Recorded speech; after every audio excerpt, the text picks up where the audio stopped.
안녕하십니까? 말씀의 시간 새벽 성서학교에 오신 여러분들을 진심으로 환영합니다. 오늘은 여러분들과 함께 우리 소망반 제10강 강의를 시작하려고 합니다. 우리는 지난 시간까지 소망반 교재 14과를 통해서 다니엘서 3장, 그리고 4장, 5장, 그리고 6장까지의 이야기를 함께 나눠보았습니다. 오늘은 여러분 교재, 소망반 교재 제15과 유럽 제국의 예언과 역사, 그 배후의 두 세력이라고 하는 제목을 가지고 오늘부터는 15과를 통해서 다니엘서 7장과 8장에 기록되어 있는 내용을 함께 공부하도록 하겠습니다. 성경 66권 중에서 구약에는 다니엘서가 지금부터 약 2500년 전에 기록이 되었고요.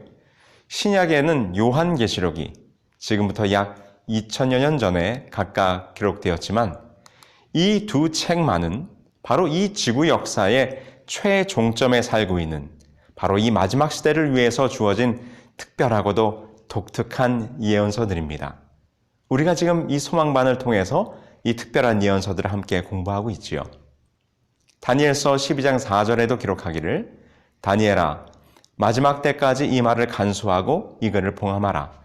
많은 사람들이 빨리 왕래하며 지식이 더하리라 라고 기록하면서 이 다니엘서의 예언은 다니엘이 살던 당시 곧 기원전 6세기에서 시작하여 현재를 거쳐 그리고 앞으로 우리가 맞이하게 될 미래까지 이 세계사의 흥망과 함께 선과 악의 대결을 똑똑히 우리들에게 보여주고 있습니다. 이제 우리는 이번 15과를 통해서 다니엘서 7장과 8장을 공부하게 될 텐데요. 이 다니엘서 7장, 8장을 통해서 우리는 이 중세 유럽을 다스리던 정치적 그리고 특별히 종교적 세력의 특별한 세력의 진상을 밝히게 될 것입니다. 그리고 이 다니엘서 7장과 8장에 기록되어 있는 진리를 짓밟는 작은 뿔의 활동과 그 활동의 내용과 그의 정체가 무엇인지를 우리는 분명하게 보게 될 것입니다. 우리가 이미 다니엘서 2장을 통해서 이 세상 역사의 제국들의 흥망성쇠에 대한 이야기를 공부하였지만 하나님께서는 다니엘을 통해서 다시 한번 다니엘서 7장과 8장의 특별한 예언을 통해 그 제국의 흥망성쇠와 함께 이제는 하나님과 사단 사이의 선과 악의 싸움, 그 선과 악의 싸움 가운데서 하나님을 대적하는 적그리스도가 누구인가, 그 세력들이 어떻게 등장할 것이고 어떻게 활동할 것이고 어떻게 그 세력들의 역사가 진행될 것인가를 우리들에게 분명하게 보여주고 있어요. 그래서 다니엘서 7장, 8장은 다니엘서 2장에 기록된 단순한 제국의 역사뿐만 아니라 이 선과 악의 싸움의 흐름을 우리들에게 보여주는 매우 중요한 부분이라고 할 수 있겠습니다. 그래서 앞으로 몇 시간 동안 우리가 이제 15과를 통해서 다니엘서 7장과 8장을 공부하실 때 더 집중하셔서 더 기도하는 마음으로 우리 하나님의 대쟁투의 역사가 어떻게 흘러갈 것인지 그리고 또 어떻게 흘러왔는지 우리 그 말씀을 함께 공부해 보도록 하겠습니다.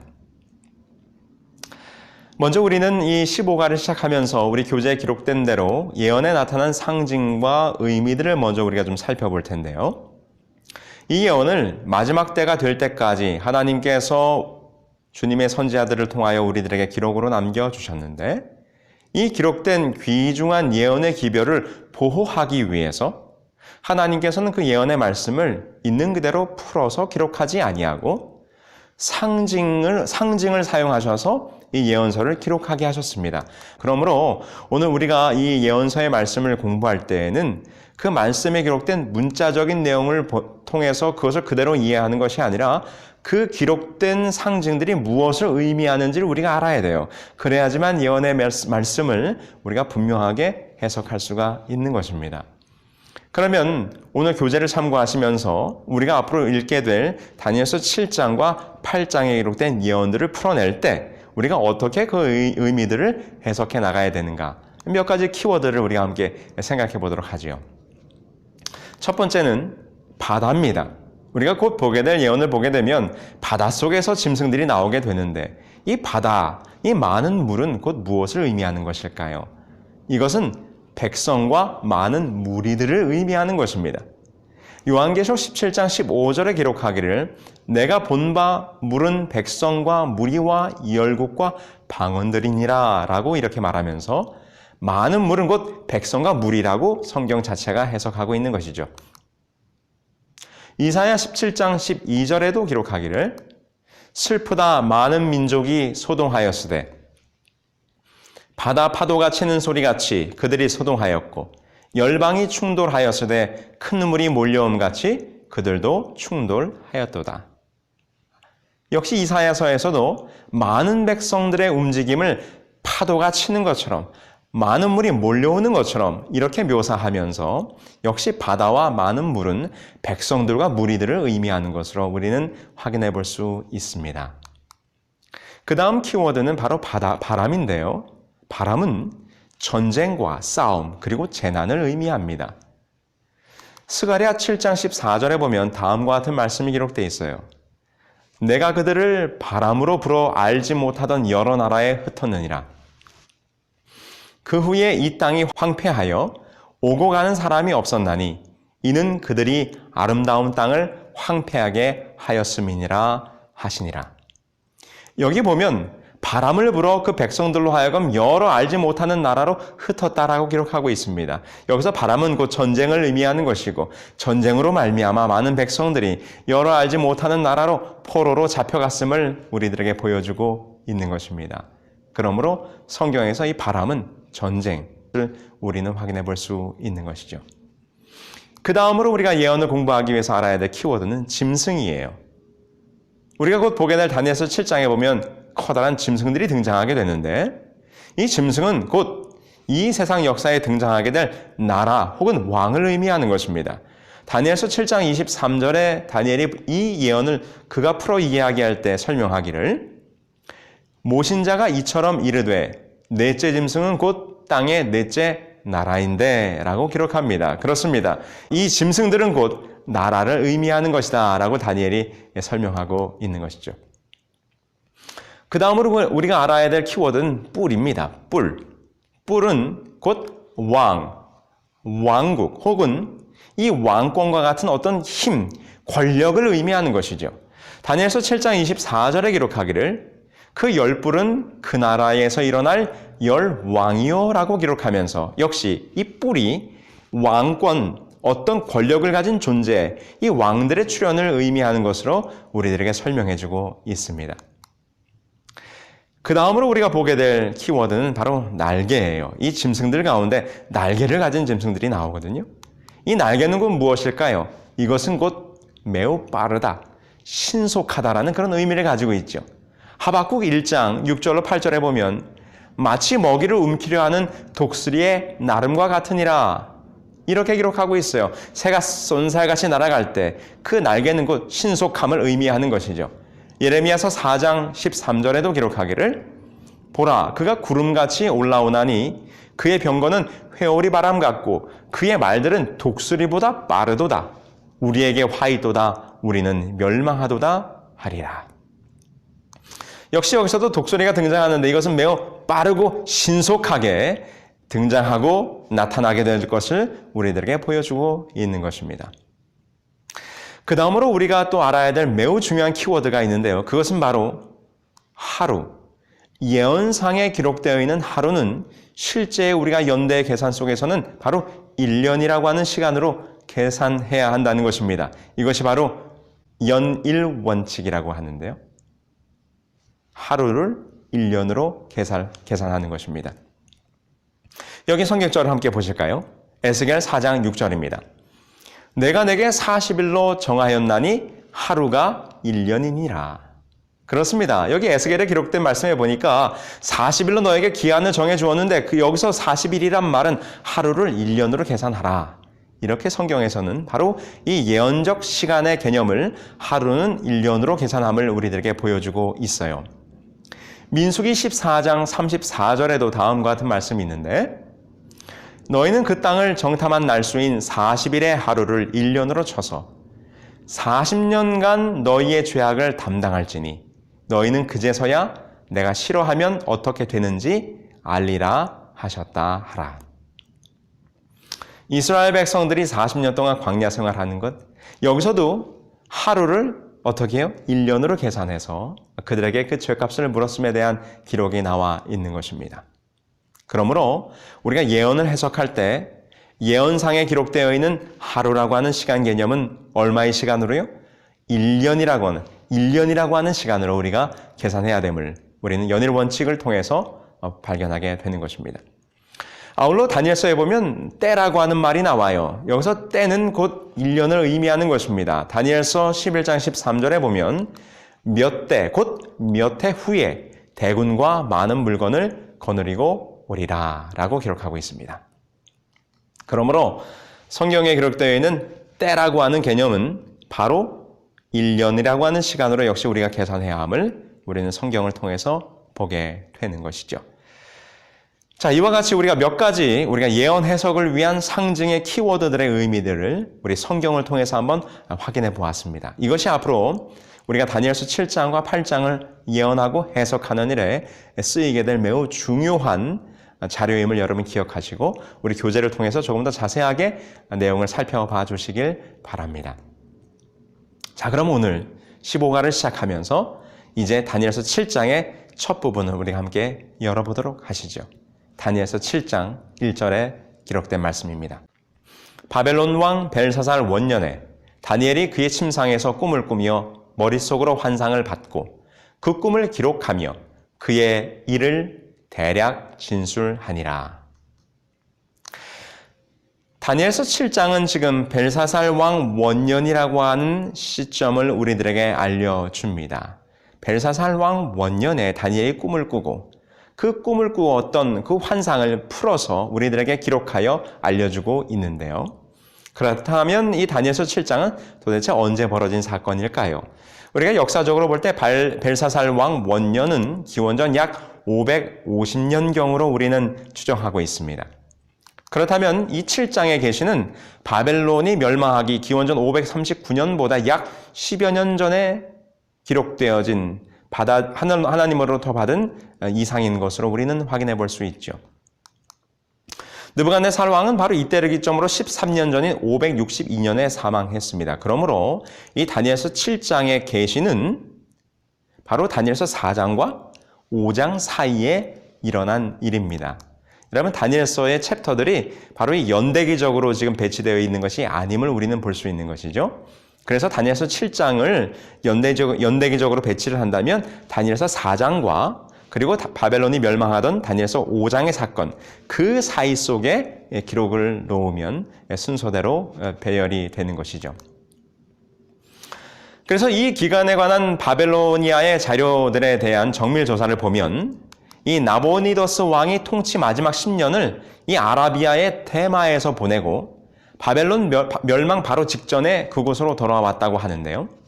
이 사실은 벨사살이 권력을 차지한 원년이 바벨론의 멸망 10여 년 전에 일어났음을 우리들에게 지적해주고 있어요.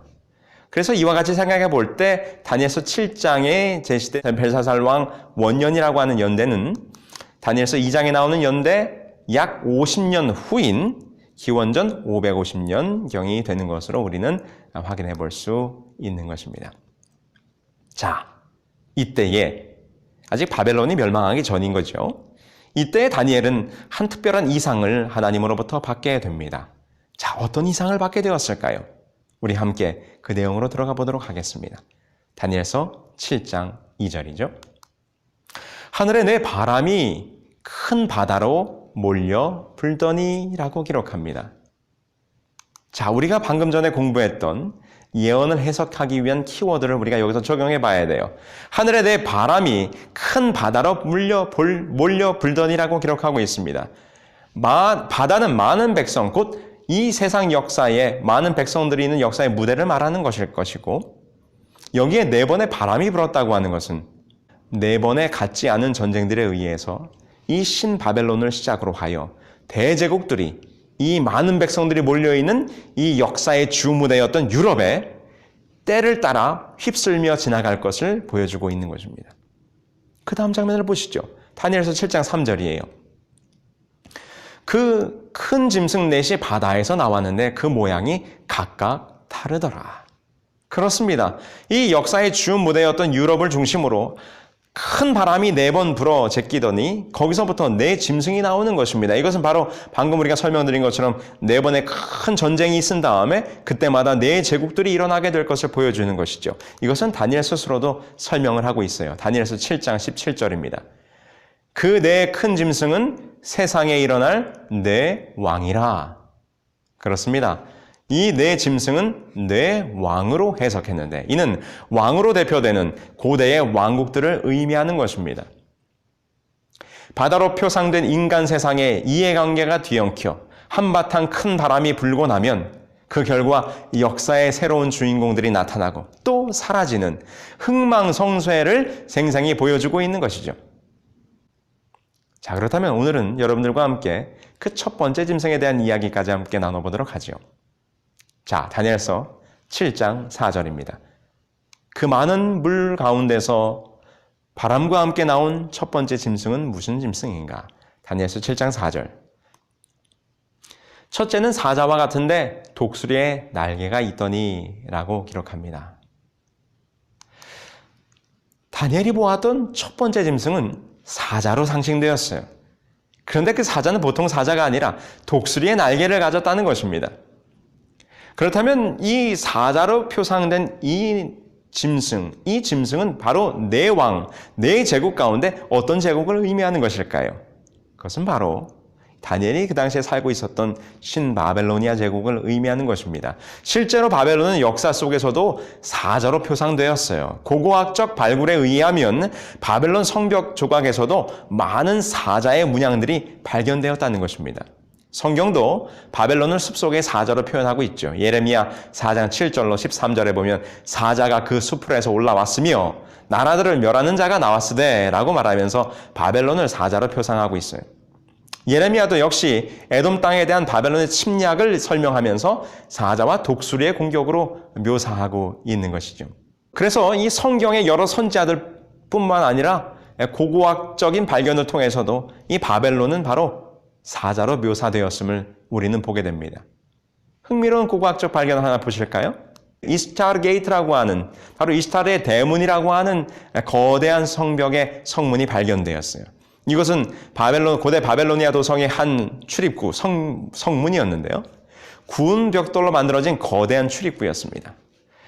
고대 바벨론 도시의 이 간선도로 위에 있었던 이 이스타르 게이트는 기원전 575년경에 지었으며 바벨론에서 8번째로 요새화한 대문이었습니다. 높이가 무려 12m가 넘었다 그래요.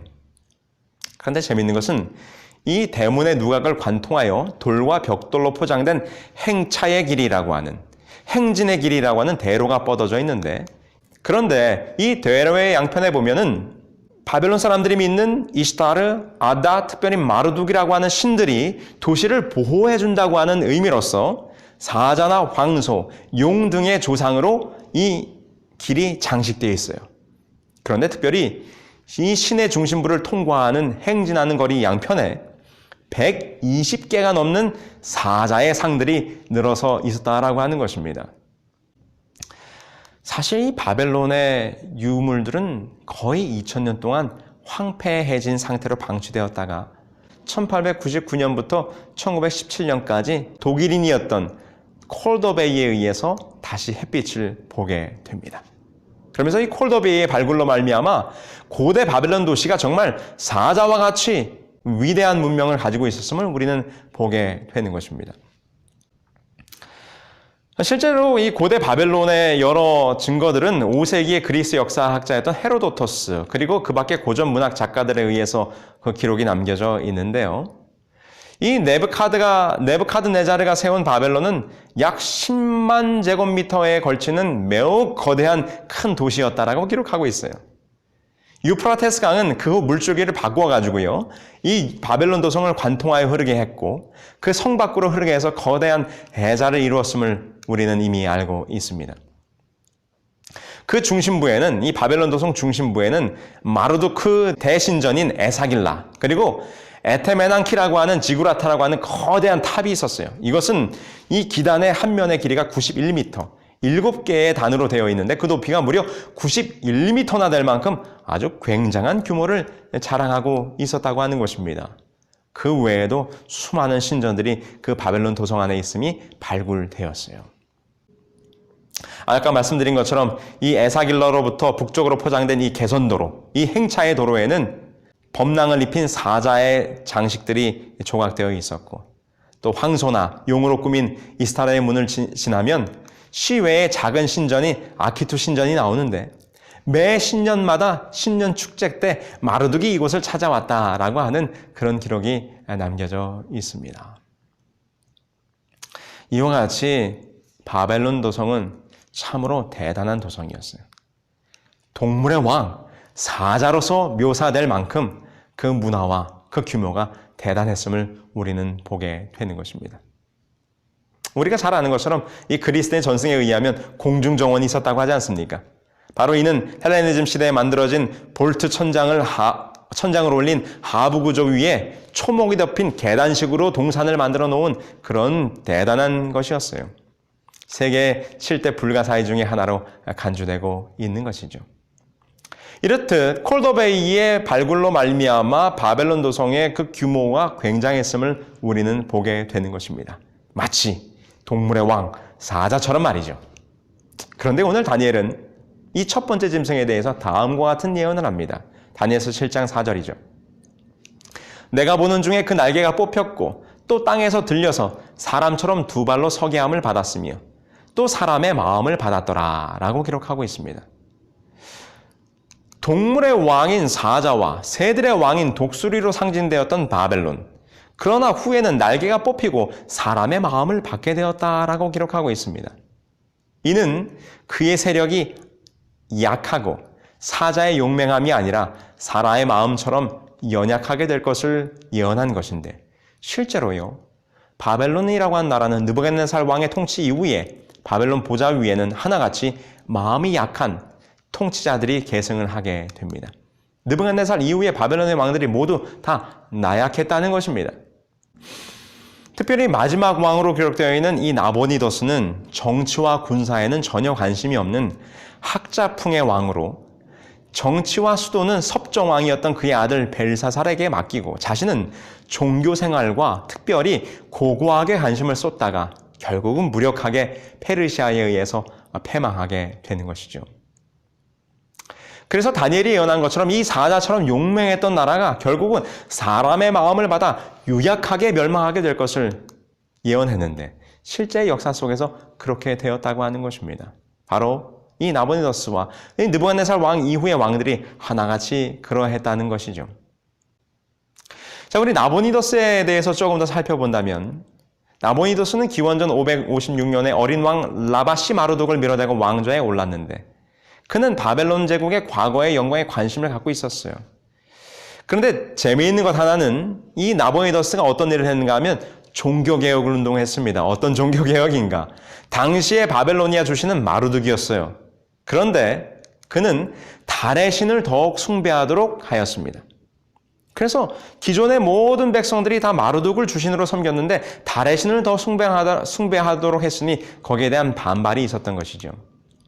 그래서 기록에 보면 바벨론 백성에게는 오랜 전통이 있었는데, 그것은 바로 매년 연례적으로 열리는 아키투라고 하는 곳에서 열리는, 아까 말씀드렸던 것처럼 새해 잔치였습니다. 그런데 나보니더스가 10년 동안 사막에 가 있으면서 이 새해에 열리던 아키투의 잔치가 중단되었던 것입니다. 그러자 처음에는 마르둑 제사장들이 이 나보니더스에 대한 불만을 드러냈는데, 나중에는 일반 백성까지 나보니더스를 싫어하게 됐다고 역사는 기록하고 있어요. 결국 이것은 어떤 결과를 초래하게 되는가?